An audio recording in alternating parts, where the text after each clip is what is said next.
নমস্কার, আপনারা দেখছেন নিউজ টাইম। আপনাদের সঙ্গে আমি পম্পি। শুরু করছি বেঙ্গল লাইন। শুরুতেই চোখ রাখবো ইস্যুর দিকে।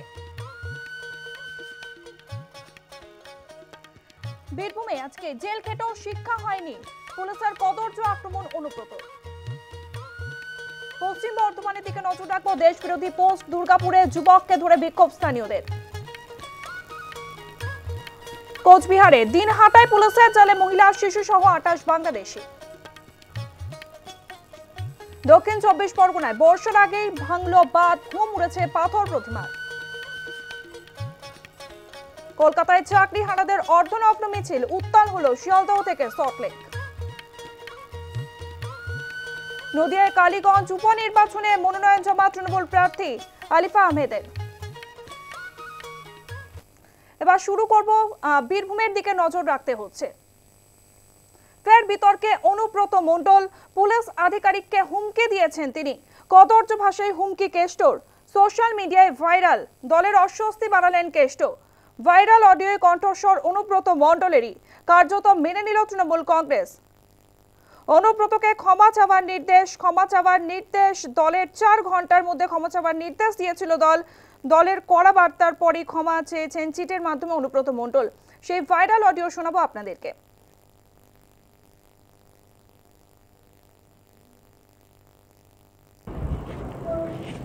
হ্যালো, হ্যাঁ বলুন। তোর পশু ডেপুটেশন দিয়ে তোর বাংলো পর্যন্ত যাব, তোকে পার করে নিয়ে আসবো। বল বল বল বল বল বল বল বল। হ্যালো, বল। আপনি কি বলছেন? আমি অনুব্রত মণ্ডল বলছি। তোর বউ দারুণ দেখতে, আমার কাছে নিয়ে এসছে এটা। বল বল বল বল। তুই ফোনে রেকর্ড করছিস, আমি সব জানি। না না, পশু যখন ডেপুটেশন দেবে না, তোকে কোয়ার্টার থেকে মারতে মারতে নিয়ে আস। না কি হয়েছে, মানে ঘটনাটা কি? জানিস না সিঙ্গিতে কি হয়েছে? হ্যাঁ হ্যাঁ,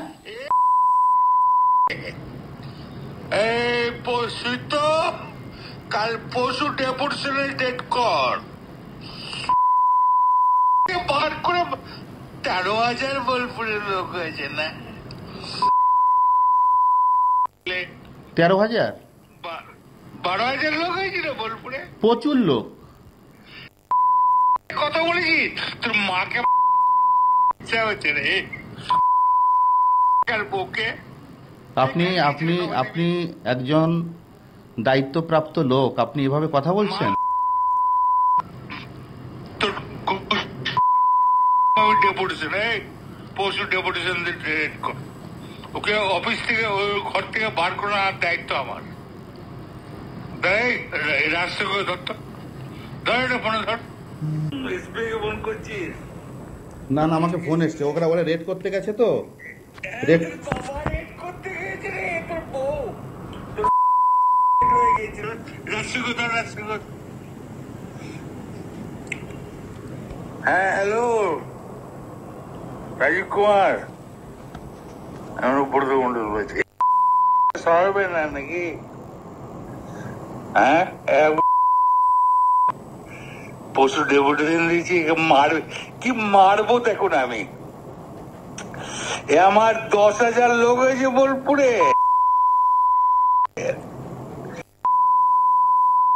10,000 12,000 লোক হয়েছে। এক কাজলের গু খায়, তাই রে? আমাদের, ভুল বললাম? আমরা কারোর লোক নই, আপনি ভুল ভাবছেন।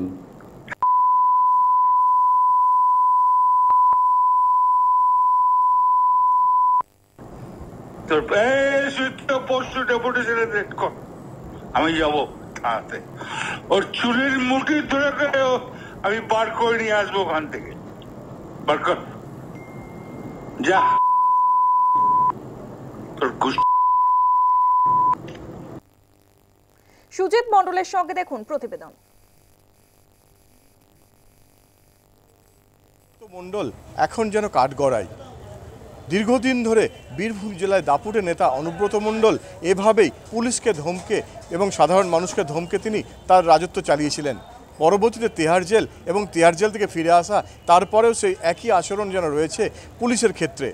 বোলপুর থানার আইসি লিটন হালদারকে রাতে অন্ধকারে তাকে যেভাবে অশ্লীল মন্তব্য করা হয়েছে, যার ফলে এখনও পর্যন্ত লিটন হালদার সেই অশ্লীল মন্তব্য ভাইরাল করেছেন এবং এই অডিও ভাইরালের ফলে একেবারে রাজ্য রাজনীতি যেন তোলপাড় হয়েছে। বিরোধীরা সরব হয়েছেন অনুব্রত মণ্ডলের এই কুরুচিকর মন্তব্যে, যার ফলে বোলপুর থানার পুলিশ অভিযোগ দায়ের করেছে অনুব্রত মণ্ডলের বিরুদ্ধে। অন্যদিকে বলা যায়, বীরভূম পুলিশ সুপার অমনদীপ জানিয়েছেন আইনত সমস্ত ব্যবস্থা নেওয়া হবে অনুব্রত মণ্ডলের বিরুদ্ধে। যদিও অনুব্রত মণ্ডলকে শনিবার হাজিরা দেওয়ার নির্দেশ দেওয়া হয়েছে বোলপুর থানার তরফ থেকে। এই অভিযোগে এখনও পর্যন্ত অনুব্রত মণ্ডল হাজিরা দেন কেনা, সেটাই বড় প্রশ্নচিহ্ন। যদিও অনুব্রত মণ্ডল নিঃশর্ত ক্ষমা চেয়েছেন বিশেষ করে রাজ্য তৃণমূলের কাছে। তাকে লিখিত ক্ষমা চাইতে বলা হয়েছিল 4 ঘন্টার মধ্যে, যেন লিখিত ক্ষমা তিনি চান। তাই অনুব্রত মণ্ডল লিখিত ক্ষমা চেয়েছেন মুখ্যমন্ত্রীর কাছে। পরবর্তীতে অনুব্রত মণ্ডলের যে নিরাপত্তা রয়েছে, বেশ কিছু নিরাপত্তা এখনও তুলে নেওয়া হয়েছে বলে রাজ্য সূত্রের খবর। বোলপুর থেকে ক্যামেরায় বাপ্পার সঙ্গে সুজিত মণ্ডল, নিউজ টাইম। এই প্রসঙ্গে বিজেপি রাজ্য সভাপতি অডিও ভাইরাল প্রসঙ্গ শুনবো।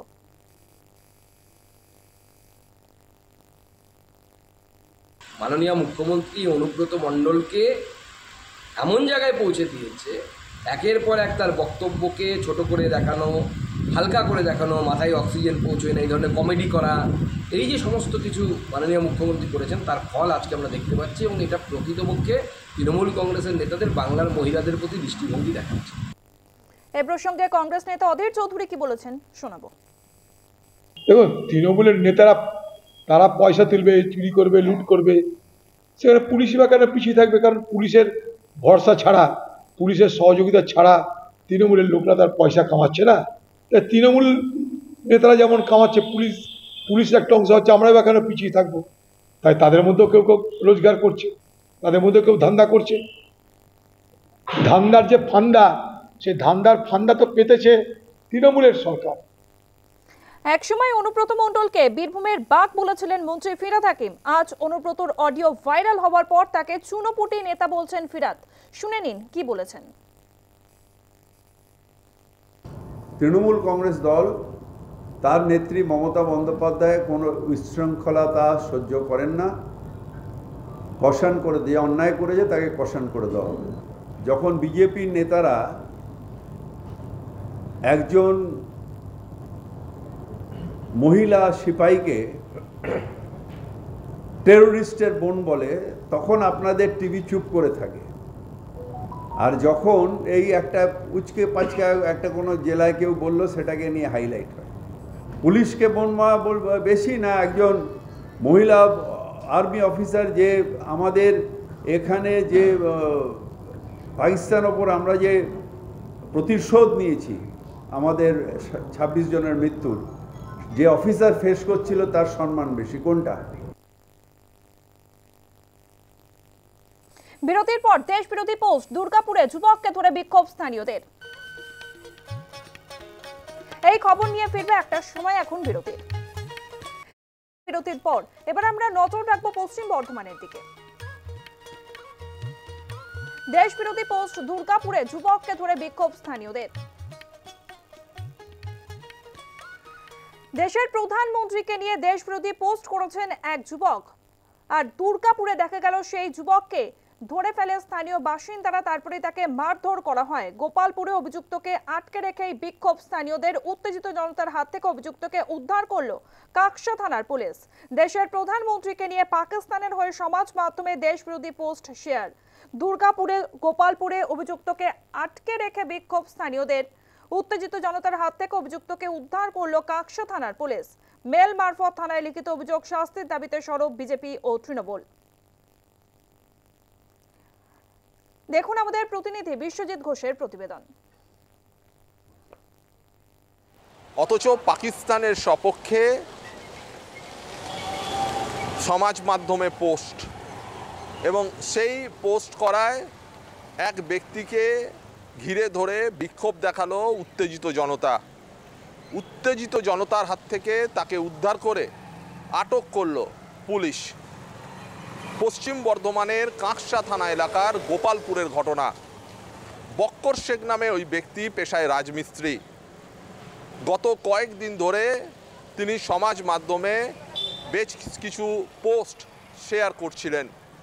সেই পোস্টগুলি দেশ বিরোধী বলেই এলাকার মানুষের মত। এবং এই পোস্টে একদিকে যেমন পাকিস্তানের সপক্ষে সওয়াল করা হয়েছে, অন্যদিকে প্রধানমন্ত্রী নরেন্দ্র মোদীকে হেয় করার চেষ্টা করা হয়েছে। এই পোস্ট ঘিরেই উত্তেজনা দানা বাঁধে। পুরো ঘটনাটি লিখিতভাবে মেল মারফত অভিযোগ জানানো হয় কাঁকসা থানার কাছে। তারপরে এই ব্যক্তিকে আটক করেছে কাঁকসা থানার পুলিশ। পুরো ঘটনায় কাঁকসার গোপালপুর অঞ্চলে উত্তেজনা ছড়ায় শুক্রবার সকালে। এর আগে পশ্চিম বর্ধমানের বারাবণীতে পরপর 2 জনকে গ্রেপ্তার করা হয় একই অভিযোগে। এবার পশ্চিম বর্ধমানের কাঁকসার ঘটনা। এ নিয়ে জেলায় 3 জন একই ঘটনায় গ্রেপ্তার হলেন। পশ্চিম বর্ধমান থেকে Biswajit Ghosh, news time. BJP নেতৃত্বের কি অভিযোগ শোনাবো। নাম তার বক্কর শেখ আমাদের দেশের প্রধানমন্ত্রীকে নিয়ে সমাজ মাধ্যমে এক কুৎসিত পোস্ট করেছেন, যেখানে দেশের মধ্যে যে সংহতি, সেই সংহতি নষ্ট হতে চলেছে এবং দেশবিরোধী কার্যকলাপের যে চূড়ান্ত জায়গা, সেই জায়গায় তিনি আঘাত করেছেন। আমরা ইতিমধ্যেই এর বিরুদ্ধে কাঁকসা থানায় এবং যথাযথ জায়গায় অভিযোগ জানিয়েছি লিখিত। এর বিরুদ্ধে যদি কোনো কঠোর পদক্ষেপ গ্রহণ করা না হয়, আমরা এর পরে কিন্তু বৃহত্তর আন্দোলনে যেতে বাধ্য থাকব। পঞ্চায়েতের তরফ থেকে কি জানানো হচ্ছে শুনবো। এক ব্যক্তি নাকি তার বাড়ি ওখানে সোশ্যাল মিডিয়ায় একটা পোস্ট করেছে পাকিস্তানের পক্ষে। সেই সোশ্যাল মিডিয়ার পোস্টটা দেখতে পেয়ে উত্তরপাড়া কিছু যুবক উত্তেজিত হয়ে তাকে রীতিমতো হেনস্থা করে এবং তারপরেই যখন সে হেনস্থা হয়, কাঁকসা থানার পুলিশ এসে তাকে রিকভারি করে নিয়ে থানায় এখন নিয়ে গেছে এবং সেটি এখন বিষয়টি এখন আপনার বিচারাধীন। এই ধরনের যারা আসছে, হয় সে পাকিস্তানি চর হতে পারে, বাংলাদেশের চর হতে পারে, বা কোনো দুর্ঘটনা ঘটানোর প্রক্রিয়া হয়তো গোপালপুর গ্রাম পঞ্চায়েতে নিয়ে থাকতে পারে, যার জন্য আমরাও খুব আতঙ্কিত এবং এটা যত তাড়াতাড়ি সম্ভব হোক এর বিচার শুরু হোক। বিরতির পর দিনহাটায় পুলিশের জালে মহিলা, শিশু সহ 28 বাংলাদেশি। এই খবর নিয়ে ফিরবো বিরতির পর, সঙ্গে থাকুন। ফিরে এলাম বিরতির পর। কোচবিহারের দিকে নজর রাখবো। দিনহাটায় পুলিশের জালে মহিলা, শিশু সহ 28 বাংলাদেশি। 28 বাংলাদেশি নাগরিক গ্রেফতার করা হয়েছে। দিনহাটা থেকেই গ্রেফতার করা হয়েছে এই 28 বাংলাদেশি নাগরিককে। তারা দীর্ঘদিন ধরে অবৈধভাবে ভারতে বসবাস করছিল। 28 বাংলাদেশি নাগরিকের মধ্যে 11 জন পুরুষ, 8 জন মহিলা ও 9 শিশু রয়েছে। দীর্ঘদিন ধরে ভারতে অবৈধভাবে বসবাসের অভিযোগ। হরিয়ানা থেকে শিলিগুড়িতে আসা 28 জন শিলিগুড়ি থেকে দিনহাটা হয়ে বাংলাদেশে ফেরার পরিকল্পনা ছিল। দেখুন হীরক রায়ের প্রতিবেদন।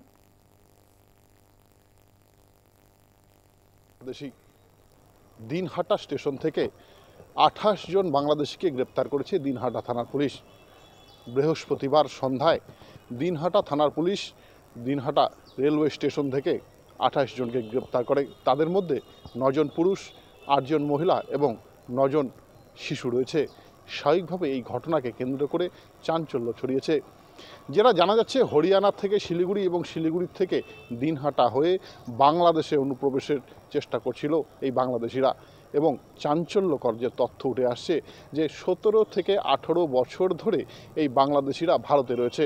কার্যত হরিয়ানায় বিভিন্ন বাড়িতে পরিচারিকার কাজ করত তারা এবং বিভিন্ন ইটভাটাতেও কাজ করত। স্বাভাবিকভাবেই 17 থেকে 18 বছর ধরে ভারতবর্ষে থাকার পর অবশেষে যখন এই বাংলাদেশিদের ধরপাকড় শুরু হয়েছে, স্বাভাবিকভাবেই কিন্তু তারা বাংলাদেশে ফেরার চেষ্টা করছিল। এবং এই বিষয়ে যেটা পুলিশের পক্ষ থেকে জানানো হচ্ছে যে তাদের জিজ্ঞাসাবাদ করা হচ্ছে আরও কেউ তাদের সঙ্গে ছিল কিনা। এবং পুলিশ কিন্তু বর্তমানে তৎপর রয়েছে। এবং আমরা যেটা জানি গত বৃহস্পতিবার দুপুরবেলাও কিন্তু দেখা গিয়েছিল যে তিনজন বাংলাদেশিকে গ্রেপ্তার করেছিল তুফানগঞ্জ থানার পুলিশ। তারপর এই দিনহাটার ঘটনা, স্বাভাবিকভাবেই কিন্তু প্রশ্ন উঠছে আরও কত বাংলাদেশি রয়েছে পশ্চিমবঙ্গে বা ভারতবর্ষে। কোচবিহার থেকে হিরুক রায় রিপোর্ট, নিউজ টাইম।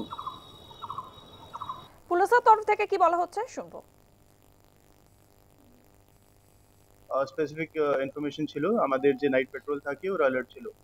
তো কালকে ওরা দিনহাটা স্টেশনের কাছে কিছুজন ওখানে একটা ছোট ক্রাউডকে দেখতে পারলেন। সাসপিশনের আধারে ওদের যখন জিজ্ঞাসাবাদ করা হয়, ইন্টারোগেশন করা হয়, ওরা বলল যে ওরা বাংলাদেশি ন্যাশনালস, আর অনেক সময় ধরে ওরা হরিয়ানাতে ছিল। তারপরে হরিয়ানা থেকে এরা চলে এলো বিহার, অ্যান্ড বিহার থেকে এরা শিলিগুড়ি হয় কালকে এরা এসেছিল কুচবিহার। তো এখানে আমরা যখন জিজ্ঞাসাবাদ করে আমরা জানতে পারলাম যে টোটাল 11 জন মেল, 8 ফিমেল আর 9 জন মাইনার্স এদের সাথে ছিল। এরা অনেক সময় ধরে অ্যাজ লেবারার্স ইন ব্রিক কিল্ন, যে ইট ভাটা যেটা থাকে ওখানে কাজ করতো অ্যাজ লেবারার্স। আর কালকে আমরা এদেরকে অ্যারেস্ট করেছি, ফরেনার্স অ্যাক্টে আমরা কেস করেছি। এদেরকে আজকে আমরা কোর্টে পাঠাবো। বিরতির পর থাকছে বর্ষার আগেই ভাঙলো বাঁধ, ঘুম উড়েছে পাথর প্রতিমার। এই খবর নিয়ে ফিরছি বিরতির পর। ফিরে এলাম বিরতির পর। এবার আমরা নজর রাখবো দক্ষিণ 24 পরগনা। বর্ষার আগেই ভাঙলো বাঁধ, ঘুম উড়েছে পাথর প্রতিমার। বর্ষার শুরুতেই ভাঙন আতঙ্ক দেখা দিয়েছে পাথর প্রতিমাতে। বর্ষার শুরুতেই যেখানে দেখা যাচ্ছে পাথর প্রতিমাতে ভাঙন আতঙ্ক দেখা দিয়েছে। গোবর্ধনপুরে জলের তলায় 50টি পরিবার, প্রায় 600 মিটার নদী বাঁধে ভাঙন, মাথার ছাদ হারিয়ে রাস্তায় কয়েকশো মানুষ। দুর্নীতির কারণেই নদীবাঁধের কাজ অবহেলিত অভিযোগ দুর্গত এলাকার বাসিন্দাদের। প্রতিবেদন প্রসেনজিৎ সাহার। প্রায় 600 মিটারের বেশি নদীবাঁধ ভেঙে কার্যত নোনা জল ঢুকে পড়ল গ্রামের অভ্যন্তরে। দক্ষিণ 24 পরগনার পাথর প্রতিমা ব্লকের অন্তর্গত গোবর্ধনপুর এলাকার ঘটনা। সেখানেই দীর্ঘদিন ধরেই নদীবাঁধের বেহাল দশা। এলাকার মানুষজন বারবার স্থানীয় প্রশাসনের আধিকারিকদেরকে জানিয়েছেন, সেচ দপ্তরের কর্মীদের জানিয়েছেন। কিছুদিন আগেও পাথর প্রতিমার বিধায়ক সমীর জানা তিনি এসেছিলেন এলাকা পরিদর্শনে। এলাকায় রিংবাঁধ তৈরি করার নির্দেশও দেওয়া হয়েছিল। সেচ দপ্তর সেই রিংবাঁধ তৈরির কাজ শুরু করার আগেই কার্যত এই মূল যে নদীবাঁধ তা ভেঙে কার্যত 50টির বেশি পরিবার কার্যত জলে তলিয়ে গেল, এমনটাই দাবি স্থানীয়দের। আর এই ঘটনায় এলাকার মানুষজন তারা কিন্তু প্রশ্ন তুলছেন প্রশাসনের দিকেই। তার কারণ সারা শীতকাল থেকে শুরু করে গরমকাল কেটে গেলেও তখন নদীবাঁধের কাজ হয়নি, আর এই বর্ষার শুরু হতেই নদীবাঁধের কাজ শুরু হয়েছিল। এলাকার বাসিন্দাদের দাবি যে এই নদীবাঁধ তৈরির পেছনে কাটমানির অভিযোগ রয়েছে তাদের, এবং এই কাটমানি খেয়ে নদীবাঁধ যাতে সঠিকভাবে না করতে হয় সেই কারণেই বর্ষাকালে এই কাজ করা হয়, তেমনটাই অভিযোগ স্থানীয়দের। আর সেই ঘটনাকে কেন্দ্র করে এলাকায় যথেষ্ট চাঞ্চল্য ছড়িয়েছে। আর এই নদীবাঁধ ভেঙে 50টির বেশি কার্যত নদীর নোনা জলে তলিয়ে যাওয়ায় এলাকার মানুষজন যথেষ্ট ক্ষুব্ধ প্রশাসনের কর্তাদের ওপরে। দক্ষিণ 24 পরগনা থেকে প্রসেনজিৎ সাহা, নিউজ টাইম। স্থানীয়দের অভিযোগ শোনাবো আপনাদের। পুরো এলাকা জল ঢুকে গেছে।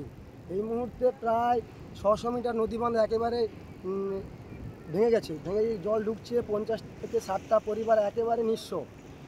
পঞ্চায়েত মেম্বার, গ্রাম মেম্বার, প্রধান কেউ আসছে না, এখানে কেউ আসছে না, দেখছেও না যে কীরকম আছে গ্রামের মানুষরা।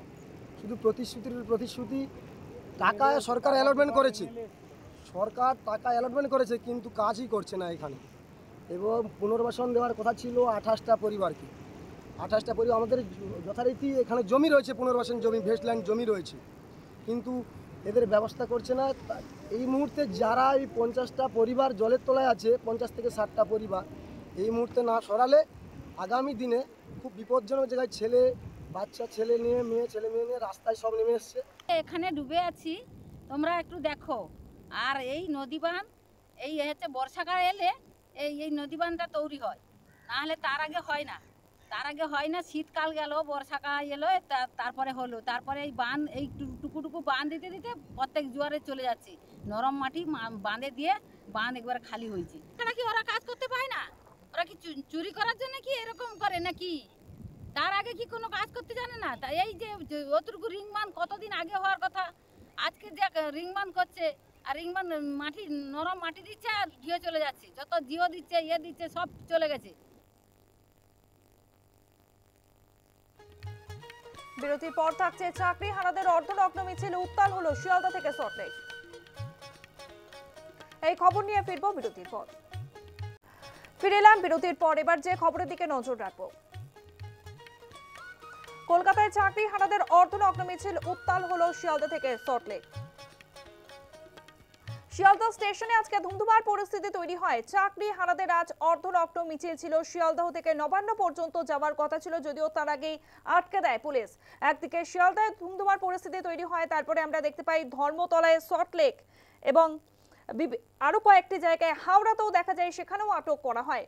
চাকরি হারাদের অর্ধনগ্ন মিছিল। তারা চাইছেন, তারা পরীক্ষায় বসতে চান না। নতুন করে নিয়োগের বিরোধিতায় চাকরি হারারা আজকে রাজপথে নামলেন। অর্ধনগ্ন মিছিল হলো এবং ধুমধুমার পরিস্থিতি তৈরি হলো। শিয়ালদহ থেকে নবান্ন পর্যন্ত মিছিল। এই অশান্তি মিছিল শুরুর আগেই পুলিশের ধরপাকড়। হকের চাকরি চেয়ে প্রিজন ভ্যানে চাকরি হারারা। শিয়ালদহ চত্বরে 4 ডিভিশনের ডিসি মেট্রোর গেটের সামনে প্রচুর পরিমাণে পুলিশ মোতায়েন ছিল। আজ পুলিশে ছয়লাভ ছিল শিয়ালদহ স্টেশন চত্বর, ধর্মতলা। জমায়েতে নিষেধাজ্ঞা ছিল পুলিশের। পুলিশে ছয়লাভ ছিল শিয়ালদহ স্টেশন চত্বর। আপনাদেরকে সেই ছবি দেখাচ্ছি।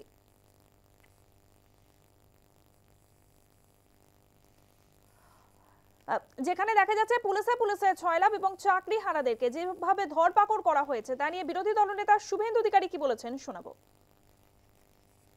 শিয়ালদা স্টেশনে রেলের প্রিমিসেসের মধ্য থেকে কলকাতা পুলিশ, যার নাম মমতা পুলিশ, যেটা করছে শিক্ষকদের সঙ্গে, আমরা সেটা দেখে নিজেদের ঠিক রাখতে পারি। আমরা ডিআরএম এর কাছ থেকে জানিয়ে 1 ঘন্টা আগে জানিয়ে এখানে এসেছি। তাতে আমরা এখানে পরিষ্কার জানতে চেয়েছি 1 নম্বর, যে কলকাতা পুলিশ থেকে রেলকে কমিউনিকেট করা হয়েছিল কিনা। উনি এখানকার যিনি দায়িত্বে আছেন আরপিএফ মিস্টার এনকে সিংকে ডেকেছিলেন, তিনি বলেছেন নো কমিউনিকেশন। তারপরে উনি জানতে চাইলেন জিআরপি লোকেরা অ্যাকশনে ছিল না কলকাতা পুলিশ ছিল। আরপিএফ আধিকারিক আমাদের সামনে বলেছেন যে no GRPF, all Calcutta police. এবং সেন্ট্রাল যিনি এখানকার ডিসি আছেন ইন্দিরা মুখার্জির নেতৃত্বে এটা হয়েছে। খুব ক্লিয়ার যে উনি পরিষ্কারভাবে ডিআরএম বলেছেন যে আমার রেলের প্রিমিসেস অর্থাৎ সেন্ট্রাল গভর্নমেন্টের প্রিমিসেসের মধ্যে কলকাতা পুলিশ এক ঢুকতে পারে না। দ্বিতীয় হচ্ছে জিআরপিকে যদি কোনো অ্যাকশান নিতে হয় আরপিএফকে কমিউনিকেশন করে নিতে হবে। তিনি কাগজপত্র সার্চিং করে দেখে নিয়েছেন, নো কমিউনিকেশন। আমরা বলেছি যে কেন্দ্রীয় সরকারের কোনো প্রপার্টি সেখানে দাঁড়িয়ে শিক্ষকদের উপরে, তাদের যৌক্তিক আন্দোলনের উপরে অত্যাচার করা যাবে না। আমি ওনার কাছে বলেছি আপনি রিপোর্ট আনান, কলকাতা পুলিশ মানে মমতা পুলিশ, মনোজ বর্মার পুলিশ, তার বিরুদ্ধে ব্যবস্থা নিন। এবং আমরা দেখতে চাই আপনার মিডিয়া সেল থেকে, পিআরও থেকে অ্যাকশন টেকেন রিপোর্ট পাবলিকের কাছে এসেছে। কেন্দ্রের কোনো প্রতিষ্ঠান, জায়গা শিক্ষাকর্মীদের যৌক্তিক আন্দোলনে মমতা পুলিশকে অত্যাচারের জন্য ব্যবহার করতে দেওয়া হবে না। খুব ক্যাটেগরিক্যালি বলে গেলাম।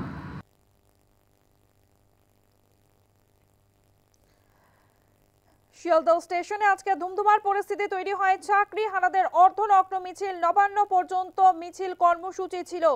মিছিল শুরুর আগেই ধরপাকড়। পুলিশি কবজায় শিয়ালদহ স্টেশন। নতুন করে নিয়োগের বিরোধিতায় চাকরি হারাদের অর্ধনগ্ন মিছিলে এই ধুমধুমার পরিস্থিতি তৈরি হয়। শিয়ালদা থেকে নবান্ন পর্যন্ত মিছিল। এই অশান্তি মিছিল শুরুর আগেই পুলিশ ধরপাকড় শুরু করে। হকের চাকরি চেয়ে প্রিজন ভ্যানে চাকরি হারারা। শিয়ালদহ চত্বরে 4 ডিভিশনের ডিসি মেট্রোর গেটের সামনে প্রচুর পুলিশ মোতায়েন ছিল। পুলিশে ছয়লাভ ছিল শিয়ালদহ স্টেশন চত্বর। জমায়েতে নিষেধাজ্ঞা পুলিশের। জমায়েত করলে আইনানুগ ব্যবস্থা। শিয়ালদহে মাইকিং করে পুলিশ। ভিড়ের মধ্যেই আন্দোলনকারীদের খুঁজে খুঁজে পাকড়াও দাবির কণ্ঠ রোধে দমন নীতি সরকারের, জানিয়েছেন আন্দোলনকারীরা। বিজেপির রাজ্য সভাপতি সুকান্ত মজুমদার এই বিষয়ে কি বলেছেন শুনবো। এই রাজ্যকে মাননীয় মুখ্যমন্ত্রী পুলিশ স্টেটে পরিণত করে দিয়েছে। এইভাবে গণতান্ত্রিক অধিকার কেড়ে নেওয়া যায় না। আমরা এর তীব্র প্রতিবাদ জানাচ্ছি। প্রয়োজনে ভারতীয় জনতা পার্টি আগামী দিনে রাজ্য সরকারের এই অগণতান্ত্রিক যে আচরণ, এর বিরুদ্ধে আন্দোলনে নামবে। মাননীয় মুখ্যমন্ত্রী যখন আন্দোলন করতে ন্যাশনাল হাইওয়ে বন্ধ করে, তখন মাননীয় মুখ্যমন্ত্রীকে যদি কলার ধরে তুলে দেওয়ার ব্যবস্থা করা হতো, কেমন লাগতো মাননীয় মুখ্যমন্ত্রী? তখন গণতন্ত্র। এখন নিজের বেলা গণতন্ত্র ছিল তখন, আর এখন অন্যের বেলা গণতন্ত্র নেই। আমরা প্রথম থেকেই বলে এসেছি যে মাননীয় মুখ্যমন্ত্রী চাকরিহারা শিক্ষকদেরকে বোকা বানাচ্ছেন, ললিপপ দিচ্ছেন। উনি কিচ্ছু করতে পারবেন না, কারণ যারা টাকা দিয়েছে সেই সমস্ত মালিকরা, তৃণমূল কংগ্রেসের মালিক যারা অযোগ্য চাকরি প্রার্থী, তাদের কাছে মুখ্যমন্ত্রীর ঠিকই বাধা আছে। রাজ্যের মন্ত্রী চন্দ্রিমা ভট্টাচার্য কি বলেছেন শুনবো। এটা তাদের ব্যাপার, কি বসবেন কি বসবেন না। কালকে মাননীয় মুখ্যমন্ত্রী এবং পরশু তার আগেও মুখ্যমন্ত্রী কিন্তু এটা পরিষ্কার করে দিয়েছেন যে আমাদের কোর্টের অর্ডার মানতে হবে। মাননীয় সুপ্রিম কোর্ট যে অর্ডার দিয়েছেন সেই অর্ডার মানতে হবে। আমাদের রিভিউ পিটিশন পেন্ডিং আছে, কিন্তু তার মধ্যে যে অর্ডারটা দিয়েছেন সেটাকে তো আমরা মান্যতা দেব। সুতরাং আমরা সরকারের পক্ষ থেকে কালকে অলরেডি এই এসএসসি যে রিভাইজড রুলস, সেই রুলসটাকে প্রকাশ করা হয়েছে। সুতরাং কে পরীক্ষা দেবেন কে দেবেন না সেটা তো তার উপর নির্ভর করছে, শিক্ষা দপ্তর দেখছে সেটা।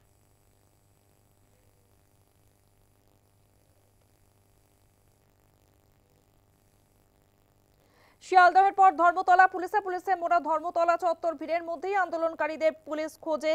ধর্মতলায় গ্রেফতার করা হয় চাকরিহারা চিন্ময় মণ্ডলকে। আন্দোলনের অন্যতম মুখ চিন্ময় মণ্ডল। রাস্তা, শপিং মল চষে বেড়ায় পুলিশ।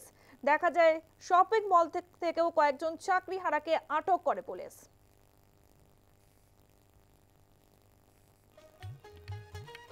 বিরতির পর কালীগঞ্জ উপনির্বাচনে মনোনয়ন জমা তৃণমূল প্রার্থী আলিফা আহমেদের। এই খবর নিয়ে ফিরবে একটা বিরতির পর। ফিরে এলাম বিরতির পর। নদিয়ার দিকে নজর রাখবো। কালীগঞ্জ উপনির্বাচনে মনোনয়ন জমা তৃণমূল প্রার্থী আলিফা আহমেদের। নদিয়ার কালীগঞ্জ বিধানসভা উপনির্বাচন রয়েছে। তৃণমূল প্রার্থী তিনি আজকে মনোনয়নপত্র জমা দিয়েছেন। একটি বিশাল র্যালি করে গিয়ে মনোনয়নপত্র জমা দিলেন তৃণমূল প্রার্থী আলিফা আহমেদ। শুক্রবার বিশাল মিছিল করে মনোনয়নপত্র জমা দিতে যান তৃণমূল প্রার্থী। হুটকোলা গাড়িতে ছিলেন আলিফা আহমেদ। কি জানিয়েছেন তৃণমূল কংগ্রেসের প্রার্থী আলিফা আহমেদ শোনাবো।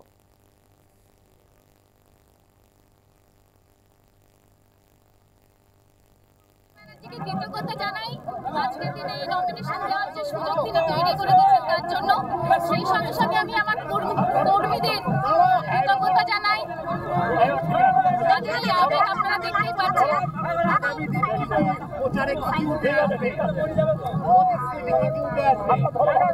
আমাদের সরকার তৃণমূল সরকার সারা বছর মানুষের উন্নয়নের জন্য কাজ করে। সেই উন্নয়নকে হাতিয়ার করেই বাধ্য করেই আমাদের এই নির্বাচনে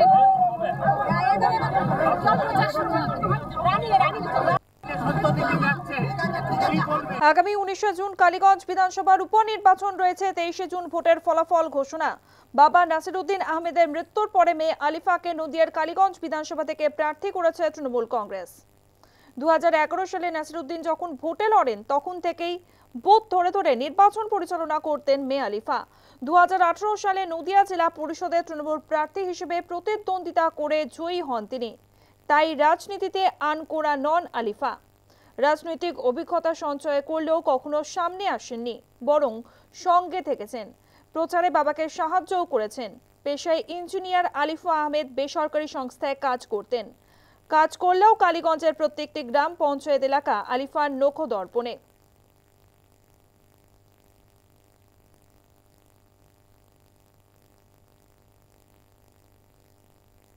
দেখুন সুমন মজুমদারের প্রতিবেদন। বিধানসভা উপনির্বাচনের তৃণমূল কংগ্রেসের হয়ে আজ মনোনয়ন দাখিল করলেন আলিফা আহমেদ। প্রসঙ্গত কালীগঞ্জ বিধানসভায় যিনি বিধায়ক ছিলেন সদ্য প্রয়াত নাসিরউদ্দিন আহমেদ ওরফে লাল সাহেবের মৃত্যুর পর এই আসনটি ফাঁকা হয়। এরপরে নির্বাচন কমিশন 19 জুন তার নির্বাচনের দিনক্ষণ ঠিক করে। পাশাপাশি একেবারেই তৃণমূল কংগ্রেসের পক্ষ থেকে নাসিরউদ্দিন আহমেদের মেয়েকে প্রার্থী করা হয় তৃণমূল কংগ্রেসের। আর আজ আলিফা আহমেদ একেবারেই সমস্ত নেতৃত্বকে সঙ্গে নিয়ে সুবিশাল মিছিল করে কালীগঞ্জ বিডিও অফিসে সেই নমিনেশন দাখিল করলেন। তিনি জানিয়েছেন যে মমতা বন্দ্যোপাধ্যায়কে ধন্যবাদ এবং মমতা বন্দ্যোপাধ্যায়ের উন্নয়নের ধারাকে কালীগঞ্জে ত্বরান্বিত করবেন, আর সেই লক্ষ্যেই তিনি এগোচ্ছেন। নদিয়া থেকে সুমন মজুমদারের রিপোর্ট, নিউজ টাইম। উত্তর সিকিমে ভয়াবহ পথ দুর্ঘটনা। বৃহস্পতিবার রাতে নিয়ন্ত্রণ হারিয়ে 1000 ফুট নিচে তিস্তার উপর পড়ে যায় একটি পর্যটকবাহী গাড়ি। গাড়িটি চুংথাং থেকে মুন শ্রীথাং দিকে যাচ্ছিল। ঘটনায় মৃত্যু হয়েছে একজনের, নিখোঁজ 8।